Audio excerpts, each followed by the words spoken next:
Hello guys, welcome to my channel. My name is Arjun S Pawar. Guys, आज हम बात करने वाले हैं इनवर्स ट्रिग्नोमेट्री फंक्शन के बारे में। इट मीन्स आज हम समझेंगे इनवर्स ट्रिग्नोमेट्री फंक्शन के बारे में, क्या होता है inverse trigonometry function.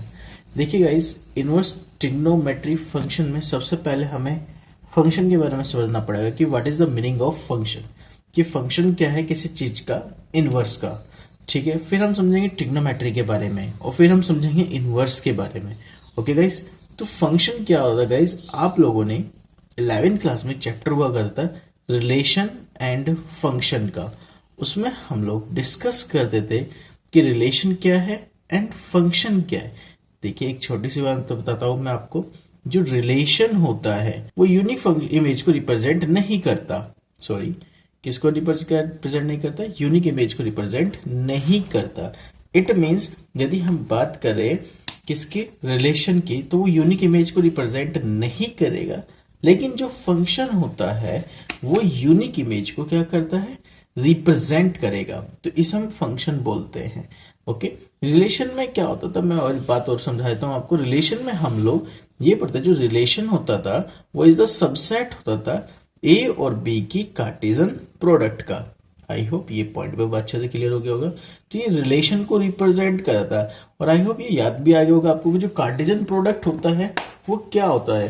Cartesian product का मीनिंग आपको मैं याद दिला देता हूँ कि हम लोग क्या पढ़ते थे कार्टेशियन प्रोडक्ट में। देखिए गाइज, जब हम लोग कार्टेशियन प्रोडक्ट के बारे में डिस्कस करते थे तो कार्टेशियन प्रोडक्ट में हम लोग क्या लिखते थे कि भाई यदि कोई ए सेट है जिसके एलिमेंट्स क्या है मेरे पास 1,2 है, कोई बी सेट है इसके एलिमेंट्स मेरे पास a, b है, तो मुझे इसकी कार्टेशियन प्रोडक्ट करनी होती थी। तो कार्टेशियन प्रोडक्ट 1 की इस पूरे में मल्टीप्लाई, तो 1, a 1, b, फिर 2, a एंड 2, b, यानी इस पूरे की मल्टीप्लाई इस पूरे में और इस पूरे की मल्टीप्लाई इस पूरे में करते थे। तो आपको ये मिलता था कार्टेशियन प्रोडक्ट में 1, a 1, b 2, a and 2, b। तो आई होप ये कार्टेशियन प्रोडक्ट होता था, और इसी से ही कार्टेशियन प्रोडक्ट से ही क्या बनता था? रिलेशन बनता था। सपोज दैट मैंने कोई भी एक एलिमेंट उठा लिया कि 1, a and 1, b, this is called a relation. क्योंकि रिलेशन क्या है, इसके अंदर का क्या होता है? एक सबसेट होता है, क्योंकि relation is the subset of A Cartesian product a into b। एक चीज और नोटिस कीजिए, जब कार्टेशियन प्रोडक्ट का सबसेट है रिलेशन, तो उसमें एक चीज नोटिस कीजिए कि भाई यहां पे आपने 1, a लिखा तो 1, b भी आया, यानी एक इनपुट करने पर आउटपुट 2 मिलते हैं। इसमें a, b 2 भी मिल सकते हैं, यानी मोर देन 1 सॉल्यूशन होता है एक इनपुट पे। 1 इनपुट पे मोर देन जब 1 सॉल्यूशन होता है तो वहां पे कॉल होता है आपके पास रिलेशन। जब 1 इनपुट पे 1 सॉल्यूशन गेट होता है वहां कॉल होता है आपके पास फंक्शन। आई होप अब आज के बाद आप इस बात को ध्यान रखेंगे, ना रिलेशन और फंक्शन में कोई कंफ्यूज नहीं होंगे। जो फंक्शन होता है वो यूनिक इमेज को रिप्रेजेंट करेगा गाइस, और जो रिलेशन होगा वो मोर देन 1 एलिमेंट्स के साथ इमेज बनाएगा अपनी। ओके, यानी उसकी यूनिक इमेज नहीं होती। आई होप ये पॉइंट भी अब अच्छे से आपको क्लियर हो गया होगा। अब मैं आपको बात करता हूं इनवर्स की। देखो, फंक्शंस क्लियर हो गए, इनवर्स ट्रिग्नोमेट्री में फंक्शन के बारे में बात क्लियर हो चुकी है। अब बात करता हूं मैं आपसे ट्रिग्नोमेट्री की। पहले ट्रिग्नोमेट्री जितनी भी आपने 11th क्लास में डिस्कस की थी आपसे हमने, वो सारी की सारी ट्रिग्नोमेट्री जितनी आप लोग स्टडी कर चुके हो 11th क्लास में, ट्रिग्नोमेट्री के फॉर्मुलेज सब ये आपके पास ट्रिग्नोमेट्री होनी चाहिए। यानी सीधी सीधी सी बात है, हम मेजरमेंट करते हैं किसी ट्राइंगल, किसी कॉन्सेप्ट को लेकर हम वहां पे ट्रिग्नोमेट्री अप्लाई करते हैं। ओके, तो ट्रिग्नोमेट्री आपको पता होनी चाहिए, सारी सारी साइन कोस टेन, ठीक है ना। क्योंकि आपको पता है कि जो ट्रिग्नोमेट्री होती है वो 2 टाइप्स की होती है गाइस। पहली ट्रिग्नोमेट्री का होता है सर्कुलर ट्रिग्नोमेट्री, दूसरी होती है हाइपरबोलिक। ओके, लेकिन हम लोग जो पढ़ते हैं वो कौन सी ट्रिग्नोमेट्री पढ़ते हैं? Circular trigonometry. सर्कुलर ट्रिग्नोमेट्री कौन सी होती है? Sine theta, cos theta, tan theta, cot theta, इस टाइप की। लेकिन जो हाइपरबोलिक होती है वो कैसी होती है, ये आप हायर सेक्शन में पढ़ेंगे। इट मीन जैसे sine hyperbolic theta, cos hyperbolic theta, tan hyperbolic theta. ये वाली कंडीशन जो चलती है वो किस में चलती है? कंडीशन हाइपरबोलिक में होती है। जो एच बनता है ना, ये एच ये एच किसको कॉल करता है, हाइपरबॉलिक को रिप्रेजेंट करता है। आई होप यहां तक पॉइंट पे अच्छे से मेरा क्लियर हो गया होगा। ओके गाइस, अब मैं बात करता हूं इनवर्स को लेकर। देखिए इनवर्स का मीनिंग क्या होता है, इस पॉइंट को आपको समझना जरूरी है। मैं अब आपको समझाता हूं कि किसी फंक्शंस को इनवर्स बोलने के लिए क्या क्या नीड हो सकती है। ध्यान दीजिए अब इस बात पे कि किसी भी फंक्शन को यदि मुझे इनवर्स बोलना है, आज का बेसिक कॉन्सेप्ट है, पहले इस पॉइंट को बहुत अच्छे से समझेंगे, उसके बाद आगे डील करेंगे। देखिए किसी भी फंक्शन को आपको इनवर्स बोलना है तो फंक्शन का इनवर्स निकालने के लिए वो फंक्शन 1 1 होना चाहिए और ऑन टू होना चाहिए, ठीक है, then it is an invertible function. अब ये 1 1 क्या है गाइस और ये ऑन टू क्या होता है, अब इसके बारे में डिस्कस करते हैं। देखिए 1 1 का मतलब क्या है कि भाई यूनिक इमेज हो गई, मतलब फंक्शन में हम लोग यूनिक इमेज पढ़ते हैं। और ऑन टू का मतलब होता है कि यदि किसी फंक्शन की रेंज उसके कोडोमेन के इक्वल आ जाए तो वो ऑन टू को रिप्रेजेंट कर जाता है। क्या बोलिए कि यदि किसी फंक्शन की रेंज कोडोमेन के इक्वल आ जाए तो उस फंक्शन की क्या कॉल होती है, वो ऑन टू कॉल हो जाती है। अब 1 1 और ऑन टू के लिए हमें क्या करना होता है, देखिए गाइस समझेंगे इस बात को।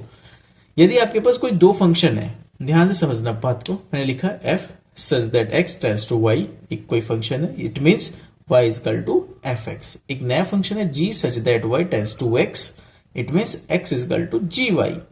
अब उसने कहा कि g is the inverse of f। क्यों है, यहां देखिए, जब मैंने फंक्शन लिखा f such that x tends to y, जो मैं g लिख रहा हूं मैं यहां से शुरू कर रहा हूं, g such that y tends to x, यानी रिवर्स घुमा रहा हूं उस चीज को मैं, है ना।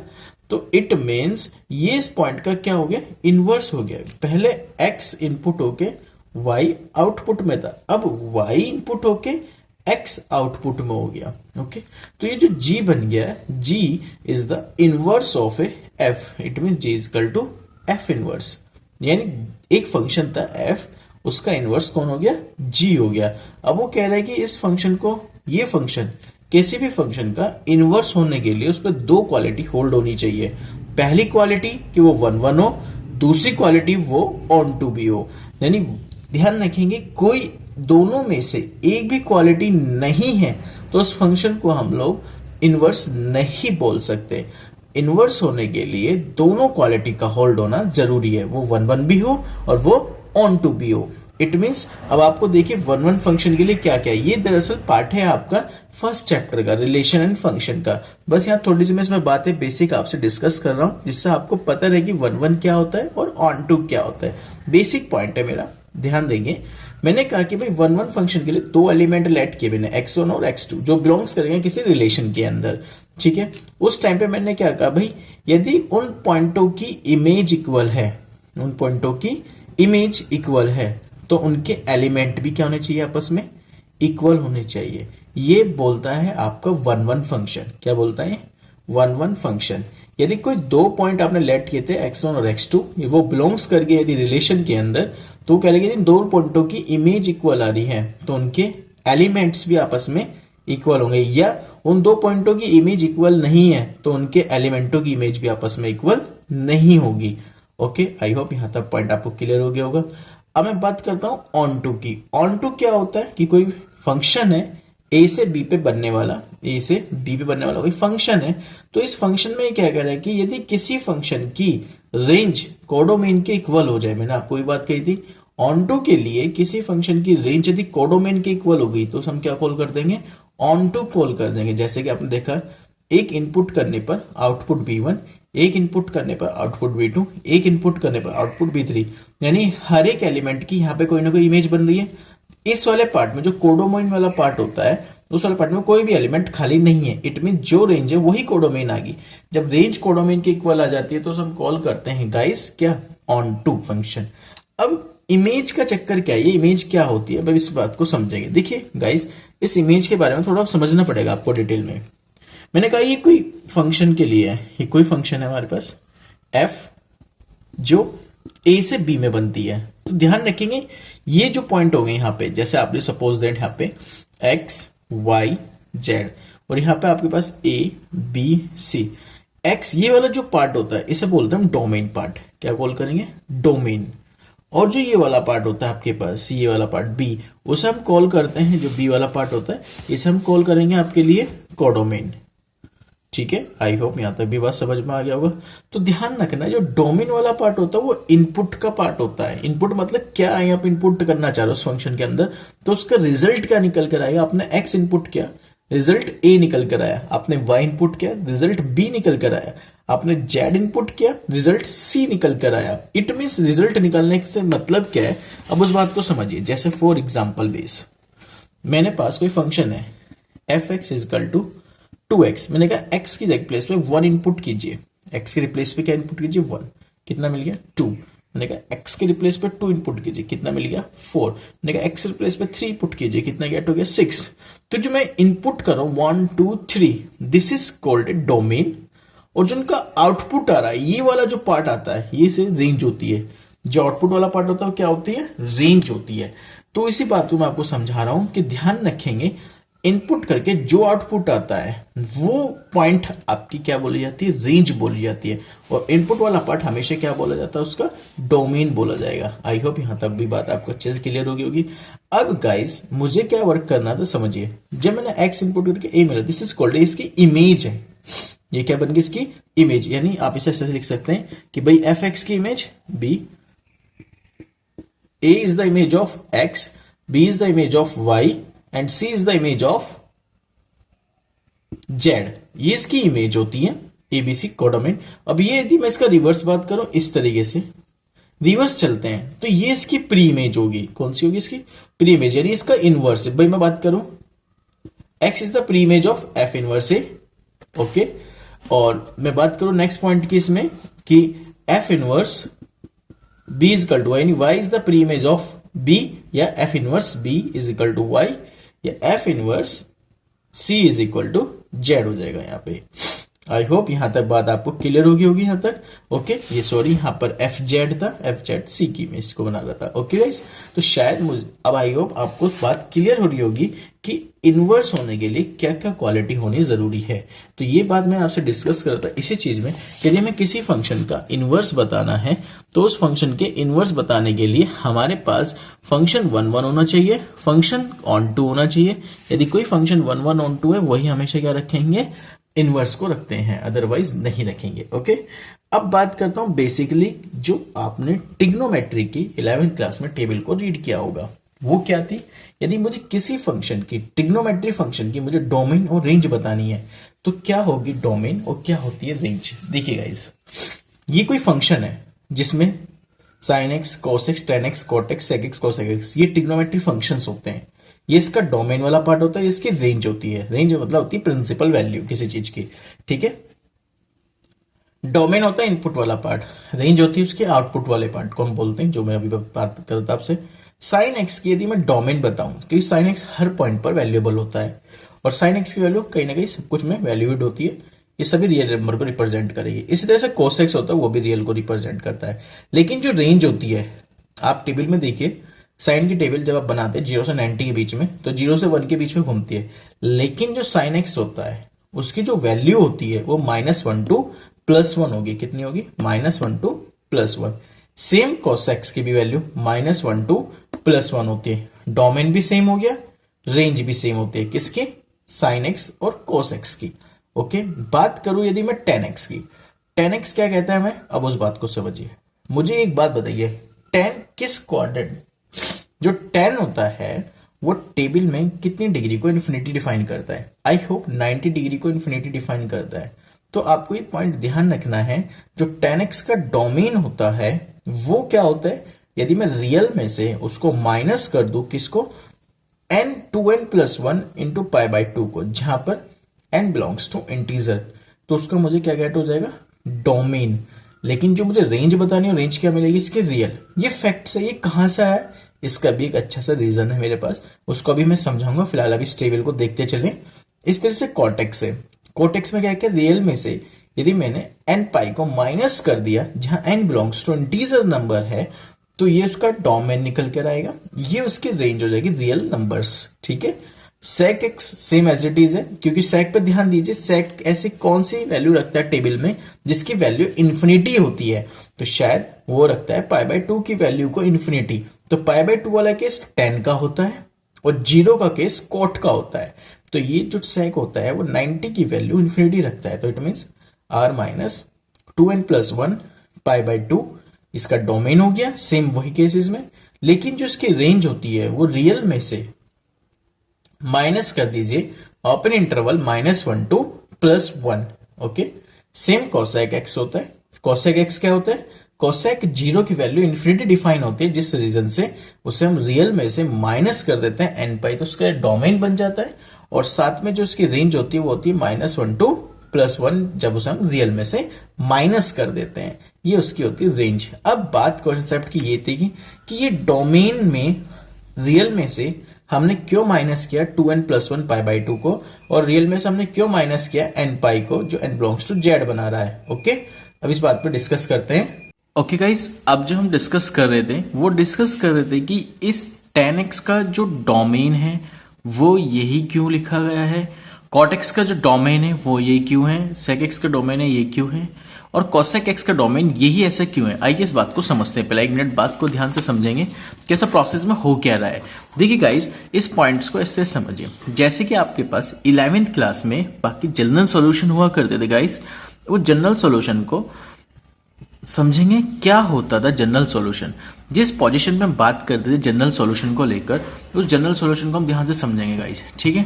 जनरल सॉल्यूशन आपको इस पॉइंट को बताता था बेटा कि यदि sine theta is equal to sine alpha है, तो जनरल सॉल्यूशन कहता था कि theta is equal to n π plus -1 की वैल्यू n इंटू अल्फा, ये इस बात को रिप्रेजेंट करता था। ओके, अब यदि मैं बात करूं cos theta is equal to cos alpha, तो वहां पे जो आता था theta is equal to 2n π plus minus alpha.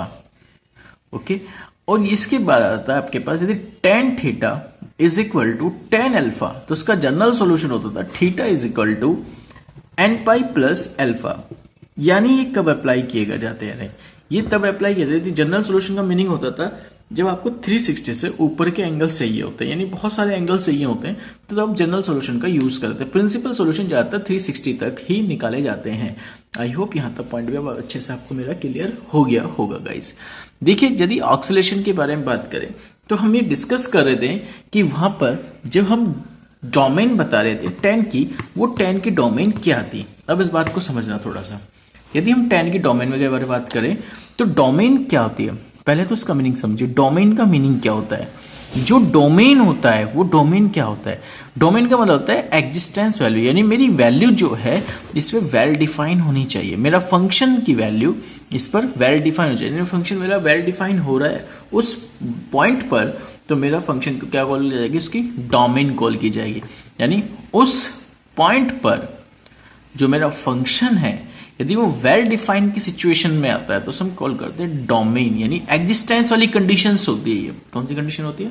Existence वाली। अब मैं बात करता हूं डोमेन के लेकर tan के बारे में।